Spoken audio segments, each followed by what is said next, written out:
छात्रों नमस्कार। आलोक एकेडमी 2.0 के इस यूट्यूब प्लेटफॉर्म पर आप सभी का बहुत बहुत स्वागत है। जैसा कि पिछली क्लास में हमने आपको क्लास 10 एनसीईआरटी मैथमेटिक्स का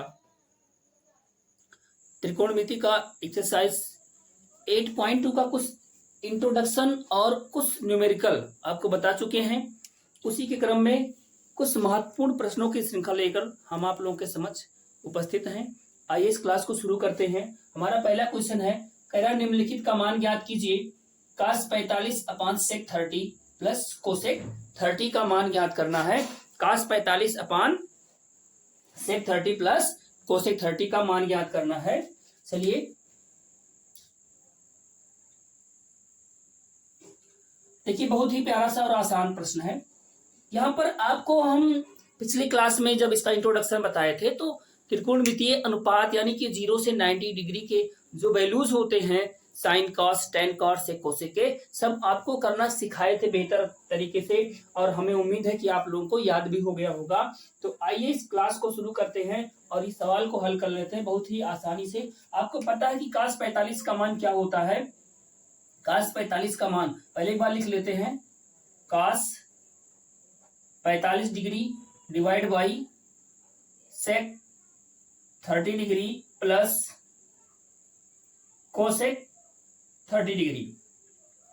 cos 45 की वैल्यू क्या होती है? cos 45 की वैल्यू होती है 1/√2। क्या होती है? 1/√2। नीचे सेक 30 की वैल्यू, सेक 30 की वैल्यू क्या होती है? सेक 30 की नहीं याद है तो cos 30 की याद रखिए, उसी का रेसिप्रोकल करते हैं। आपको पता है कि cos 30 का वैल्यू क्या होता है? ये होता है रूट में 3/2 cos का होता है, cos 30 का, तो सेक 30 इसी का उल्टा हो जाएगा, यानी कि 2/√3 प्लस कोसेक 30 की वैल्यू क्या होती है? साइन 30 की वैल्यू का उल्टा, साइन 30 की वैल्यू क्या होती है? 1/2। तो कोसेक 30 की वैल्यू क्या हो जाएगी? 2 हो जाएगी। इसका डिनोमिनेटर 1 कर सकते हैं। चलिए एलसीएम ले लीजिए, इसका एलसीएम ले लीजिए तो कितना आएगा? ऊपर वाले का तो आपका 1/√2 ही रहेगा। नीचे वाले का क्या होगा? इसका एलसीएम √3 हो जाएगा, √3, और ऊपर क्या आने वाला है? यहाँ पर 2, 1 में 2 का गुणा 2 प्लस इसका आएगा 2√3। क्या आएगा? 2√3। तो आगे हल करिए, ये नीचे वाला और ये ऊपर वाला। आपको पता है भिन्न का नियम, अगर a/b/c/d इस रूप में हो तो क्या हो जाता है? इसका मान a/d डिवाइड बाई b/c हो जाता है। a/d डिवाइड बाई b/c हो जाता है, ABCD, यानी कि ये √3 ऊपर चला जाएगा, 1 के साथ गुणा करेगा तो यहां पर आने वाला है 1 मल्टीप्लाई √3। नीचे क्या आएगा? इस √2 में 2 प्लस 2√3 का मल्टीप्लाई हो जाएगा, तो यह आएगा √2 मल्टीप्लाई 2 प्लस 2√3। ऊपर हमारा क्या आएगा? √3, और नीचे अगर हम गुणा कर दें अंदर, या इस 2 को कॉमन करके बाहर कर लें, 2 को कॉमन करके बाहर कर लें और इस √2 को अंदर गुणा कर दें, या 2 से कॉमन लेंगे तो ये इसके साथ गुणा करेगा, 2√2 हो जाएगा, और ये हो जाएगा 1 प्लस √3। ये हो जाएगा 1 प्लस √3। अब इसका थोड़ा परिमेयीकरण करके इस मान को और सरलता रूप में व्यक्त किया जा सकता है, तो परिमेयीकरण कर देते हैं। परिमेयीकरण करने पर इसका जब परिमेयीकरण किया जाएगा, देखिए परिमेयीकरण करते हैं क्या, यहाँ पर √2 है तो ऊपर अंश और हर में √2 का गुणा करेंगे, और यहाँ पर 1 प्लस √3 है, या हम इसको ऐसे भी लिख सकते हैं, √3 बड़ा है तो √3 प्लस 1 लिख सकते हैं, क्योंकि √3 1 से बड़ा है, क्योंकि परिमेयीकरण करने में अभी दिक्कत नहीं होगा। तो आइए √3 ऊपर है अंश में, और इसमें हम गुणा करेंगे √2 से। नीचे भी 2 का गुणा √2, इसमें गुणा √2, जितना अंश में उतना हर में गुणा हो गया। अब उसके साथ साथ हम यहाँ पर गुणा करेंगे √3 - 1 का ऊपर अंश में गुणा, और यहाँ पर हमारे पास √3 + 1 तो है ही है, √3 - 1 का मल्टीप्लाई कर लेंगे तो क्या आएगा, ऊपर आएगा 2 × 6, √6 और विद इन ब्रैकेट √3 - 1। नीचे इसके डिनोमिनेटर में क्या आएगा 2, फिर इसका ऐसा गुणा 2, 2 दूनी 4, और यहाँ पर a + b × a - b, तो ये बनेगा a² - b² बनेगा, मतलब √3 का स्क्वायर होगा तो 3 होगा, और -1 का स्क्वायर 1 माइनस यानी कि 2 हो जाएगा। अब देखिए नीचे कितना हो गया, 2 यहाँ पर, 2 यहाँ पर, तो 2 का गुणा 2, फिर 2 का गुणा 2 में, यानी कि यहाँ पर हो जाएगा 8। क्या हो जाएगा 8। तो इसका आंसर आएगा √6 with in bracket √3 - 1 divide by 8। इसका ये करेक्ट आंसर हो सकता है, या इसका आंसर आप यहां तक भी दे सकते हैं बिना परिमेयकरण किए हुए। चलिए तब तक नोट करिए, आगे क्लास करते हैं कंटिन्यू।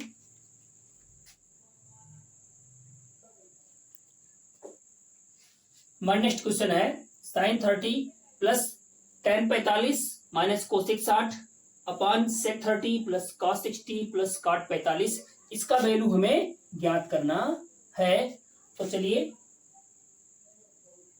बहुत ही आसान तरीके से, आपको सबका वैल्यू याद हो गया होगा, सभी त्रिकोणमितीय अनुपात का, sin 60 का, sin 45 का, sin 30 का, 90 का, cos का, sec का, cosec का, सबका याद हो गया होगा। तो आइए शुरू करते हैं। sin 30 की वैल्यू 1/2 प्लस tan 45 की वैल्यू 1 माइनस cosec 60 की वैल्यू, cosec 60 की वैल्यू कितनी होती है, sin 60 की वैल्यू याद कीजिए, sin 60 की वैल्यू क्या होती है √3/2। इसी का जस्ट अपोजिट आपका cosec 60 क्या हो जाएगा 2/√3।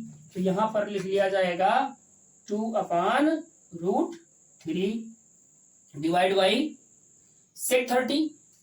cos 30 की वैल्यू क्या होती है, जितना sin 60 की वैल्यू होती है वही cos 30 की वैल्यू होती है, जितना cosec 60 की वैल्यू होगी वही sec 30 की वैल्यू होगी, हमने आपको पहले वीडियो में बताया था।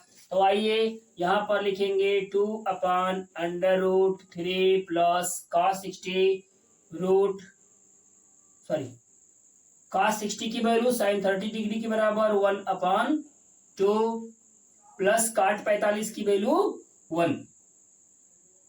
चलिए हल कीजिए।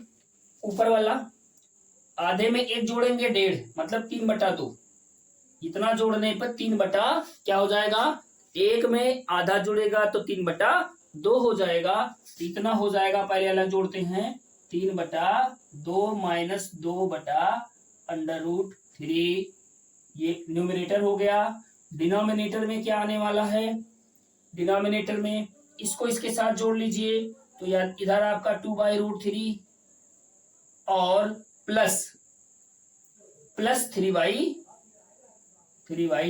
2/3 प्लस 3/2, 2/3 प्लस 3/2। अब देखिए इसको भी हम लिख सकते हैं, इसको आगे इसको पीछे करके, तो बदल लेते हैं या नेक्स्ट लाइन में कर लें। 3/2 माइनस 2/√3 नीचे, या एलसीएम ले लेते हैं, छोड़िए यहीं पे इसका एलसीएम ले लें, तो इसके साथ मल्टीप्लाई, यह आएगा 3√3 माइनस 4 नीचे 2√3 डिवाइड बाई 2√3 नीचे का 4 प्लस 3√3 डिवाइड बाई 2√3, यह आएगा 2√3 हो जाएगा। अब देखिए A by B C by B, A by B C by B अगर हो तो ये दोनों में से ड्यू कैंसिल आउट हो जाता है। ये क्या हो जाता है? कैंसिल हो जाता है। तो हमारा नेक्स्ट स्टेप क्या होने वाला है? नेक्स्ट स्टेप क्या होगा इसका? 3√3 माइनस 4 हो जाएगा। 3√3 माइनस 4 डिवाइड बाई, इसको हम आगे करेंगे, इसको पीछे करेंगे ताकि परिमेयीकरण में हमारे पास यहाँ पर कोई समस्या ना हो। ये 3 जैसे यहाँ पर 3√3 माइनस 4 आया है तो 3√3 की वैल्यू 4 से ज्यादा होती है, ठीक है। तो बड़ा वाला वैल्यू हम आगे करके लिखेंगे। और ये चूंकि प्लस में है तो प्लस में आपको पता है कि योगफल का क्रम विनिमय नियम फॉलो होता है, तो यहाँ पर कोई समस्या भी उत्पन्न नहीं होगी। तो यहाँ पर हम इसको लिख लेंगे 3√3 प्लस 4। अब देखिए इसका करते हैं परिमेयीकरण। परिमेयीकरण करेंगे तो परिमेयीकरण करेंगे क्या होगा?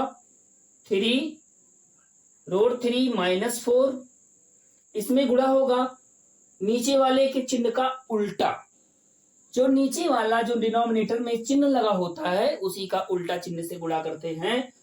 तो 3√3 माइनस 4 का अंश में गुणा और नीचे 3√3 प्लस 4 और इसमें गुणा होगा 3√3 माइनस 4 का। चलिए यहां पर क्या बन गया? a minus B into A minus B, A minus B का होल स्क्वायर बन गया। a माइनस बी का होल स्क्वायर बन गया। 3√3 माइनस 4 का ये बन गया होल स्क्वायर और नीचे बनेगा a plus B into A minus B, A plus B into A minus B, मतलब 3√3 का होल स्क्वायर माइनस 4 का square, a plus B into A minus B, A plus B into A minus B बराबर A square minus B square होता है। अब इसका हम वर्ग करेंगे ऊपर वाले का। a माइनस बी का होल स्क्वायर क्या होता है? ए स्क्वायर, तो 3 का स्क्वायर 9 इंटू 3 27। देखिए 3√3 का जब आप वर्ग करेंगे तो 3 का स्क्वायर 9 और इसका वर्ग 3, तो यह हो जाएगा 27। तो ये हो गया 27 प्लस 4 का स्क्वायर 16 माइनस 4 3 12 दूनी 24, 2ab होता है। तो 2ab, तो 2 3 6 6 चौका 24 √3, यह आएगा 24 √3 और नीचे आएगा, अभी इसका वर्ग किए हैं तो वही यहां पर लिखा है, ये हो जाएगा 27 माइनस 16, 27 माइनस 16। अगली लाइन में क्या आने वाला है? 27 प्लस 16 जोड़ने पर क्या होगा?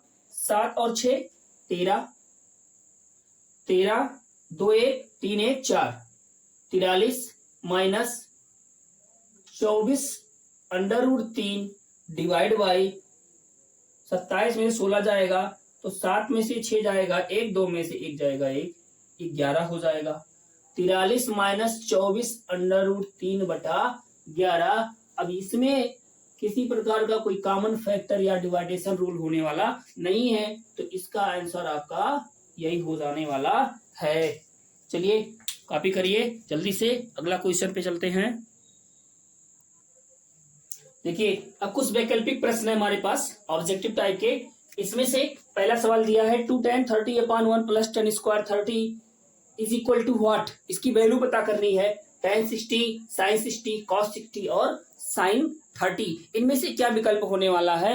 देखिए यहाँ पर बहुत बढ़िया ये सवाल है और ये बहुत इजीली एकदम आसानी से आपका हल हो जाएगा, बहुत ही आसानी से हल होगा। क्या है कि यहाँ पर एक आइडेंटिटी है या सूत्र आप कह सकते हैं, एक सूत्र यहाँ पर लगेगा कि 2 tan θ/1 plus tan square theta बराबर होता है sin 2θ। क्या होता है? 2 tan θ/1 plus tan square theta बराबर sin 2θ। तो यहाँ पर 2 tan 30 थीटा बराबर कितना दिया गया है? 30। तो यहाँ पर आ जाएगा sin 2 into 30 is equal to sin 60 degree. So the B option is the correct answer. इसका बी वाला पार्ट जो है सही आंसर है, sine 60 degree is the correct answer. Next question हमारा है 1 minus tan square 45 upon 1 plus tan square की value पता करना है। कह रहा है 10 90 होगा कि 1 होगा कि 0 होगा कि 45 होगा। देखिए तो बहुत आसानी से आप कर सकते हैं। 1 माइनस टेन स्क्वायर 45, आपको पता है कि 10 45 का मान क्या होता है, 1 होता है। तो 1 माइनस 1 अपॉन 1 प्लस 1 बराबर 0 बटा 1 बराबर 0। इसका सी वाला आंसर बिल्कुल सही होगा। और इसको एक और तरीके से यहाँ पर हल कर सकते हैं। एक आइडेंटिटी होती है, एक आइडेंटिटी है 1 minus tan square theta upon 1 plus tan square theta बराबर होता है कास 2 थीटा। क्या होता है, कास 1 minus tan square theta upon 1 plus tan square theta बराबर क्या होता है, कास 2 थीटा होता है। तो यहाँ पर हमारे पास थीटा की जो वैल्यू है वो 45 डिग्री है, इसमें रखेंगे तो कास 2 इंटू 45 डिग्री यानी कि आएगा कास 90 डिग्री। और आपको पता है कि कास 90 डिग्री का मान क्या होता है, 0 होता है। तभी इसका आंसर सही होने वाला है सी, 0 इज द करेक्ट आंसर। चलिए नेक्स्ट क्वेश्चन की तरफ चलते हैं, जल्दी से नोट डाउन कीजिए। चलिए हमारा नेक्स्ट क्वेश्चन है 2 tan 30 upon 1 minus tan square 30 upon is equal to क्या होगा, इसकी वैल्यू बताना है। कह रहा है cos 60 होगा, साइन 60 होगा, tan 60 होगा या tan 30 होगा। देखिए यहाँ पर 2 tan 30 upon 1 minus tan square 30 है। अगर हम इसकी वैल्यू को रख के हल करेंगे तो काफी ये लंबा हो जाएगा, काफी ये लंबा हो जाएगा। तो हम यहाँ पर एक आइडेंटिटी आपको बताते हैं, उस आइडेंटिटी से इसका मान सीधे आपको पता चलेगा। आइडेंटिटी है 2 tan theta upon 1 minus tan square theta बराबर होता है tan 2 थीटा। यहाँ पर थीटा बराबर 30 डिग्री अगर है तो tan 2 into 30 is equal to tan 60 degree. इसका सी आंसर बिल्कुल करेक्ट हो जाएगा, घबराना नहीं। देखिए यहाँ पर आपको कंफ्यूज नहीं होने वाली बात है। इस ऐसे ही मिलता जुलता एक आइडेंटिटी और होती है 2 tan theta upon 1 plus tan square theta. देखिए यहाँ पे माइनस है, इसमें प्लस होता है। इसकी वैल्यू होती है साइन 2 थीटा के बराबर और इसकी वैल्यू होती है tan 2 थीटा के बराबर। चलिए नेक्स्ट क्वेश्चन की तरफ चलते हैं, जल्दी से नोट कीजिए। देखिए हमारा तीसरा क्वेश्चन है, यदि tan a प्लस बी बराबर √3 और tan a माइनस बी बराबर 1 बटा √3, जबकि कंडीशन है कि a प्लस बी की वैल्यू 0 से बड़ी और 90 से छोटी या उसके बराबर होनी चाहिए तथा a का मान b से बड़ा होना चाहिए, तो a और b का मान ज्ञात कीजिए। इस सेशन का आज के इस क्लास का ये अंतिम सवाल है दोस्तों, और ये बहुत ही प्यारा सा सवाल है आपके त्रिकोणमिति का। चलिए देखते हैं, इसको हल करते हैं। यहाँ पे 2 कंडीशन दिया गया है, इसी के आधार पर हमें इसको हल करना है। बहुत प्यारा सा प्रश्न है, दिया है tan a प्लस बी बराबर √3 तथा दिया है tan a माइनस बी बराबर 1 बटा √3। अब देखिए आपको पता है कि ये कितने डिग्री का वैल्यू होता है tan का, तो आपको पता है कि tan a प्लस बी बराबर tan 60 degree. tan a plus B बराबर क्या हो जाएगा, ये tan 60 डिग्री की वैल्यू ही तो होती है √3, तो हो जाएगा आपका अगर इसको दोनों साइड से कंपेयर करेंगे तो मिलेगा a प्लस बी बराबर 60। इसको आप इक्वेशन नंबर 1 मान लेंगे। और दूसरा यहाँ पर क्या कह रहा है कि tan a माइनस बी बराबर 1/√3, इसका मतलब क्या होगा, tan a माइनस बी बराबर tan 30, ये 30 डिग्री की वैल्यू होती है। तो इसका मतलब यहां से क्या मिलेगा, a माइनस बी बराबर 30। इसे हम दूसरा मान लेते हैं। अब इक्वेशन 1 और इक्वेशन 2 हमारे पास हो गया, जो कि दूसरे वाला समीकरण के जैसा ही है।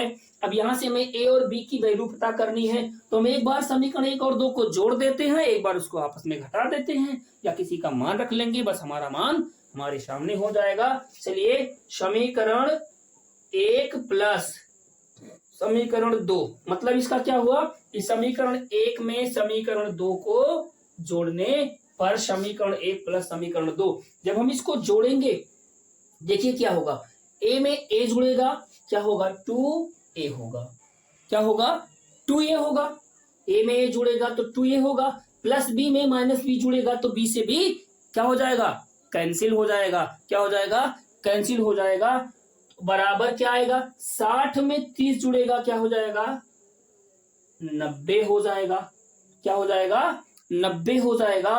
तो ए बराबर क्या हो जाएगा 90/2 मतलब 45। यहां पर ए का मान 45 डिग्री आ जाएगा, ये सब डिग्री में ही है, क्या हो जाएगा 45।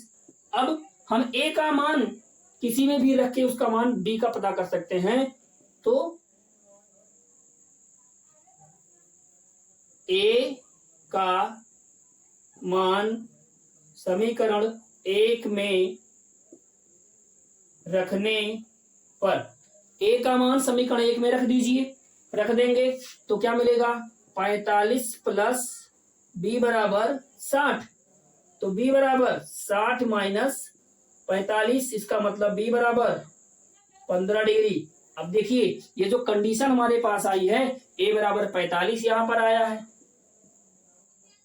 ए बराबर 45 बी बराबर 15, यहां पर कह रहा है कि ए ग्रेटर देन बी होना चाहिए, तो 45 ग्रेटर देन 15 है कि नहीं है, इसका मतलब ए ग्रेटर देन बी हो गया यहां पर, और इसका योगफल ए प्लस बी का मान 90 से छोटा ही तो है, 45-15 जोड़ने पर 60 ही तो आने वाला है, या तो उसके बराबर होगा या तो उससे छोटा होना चाहिए। चलिए ये कंडीशन फुलफिल हो गई, तो ए और बी का जो मान है ये 45 और 15 है। छात्रों आज का सेशन हम यहीं पे समाप्त करते हैं। आई होप कि ये क्लास आपको बहुत ही पसंद आया होगा। अपने सभी मित्रों के पास इसे शेयर अवश्य करना और वीडियो को और इस चैनल को सब्सक्राइब करना नहीं भूलना। Thank you so much.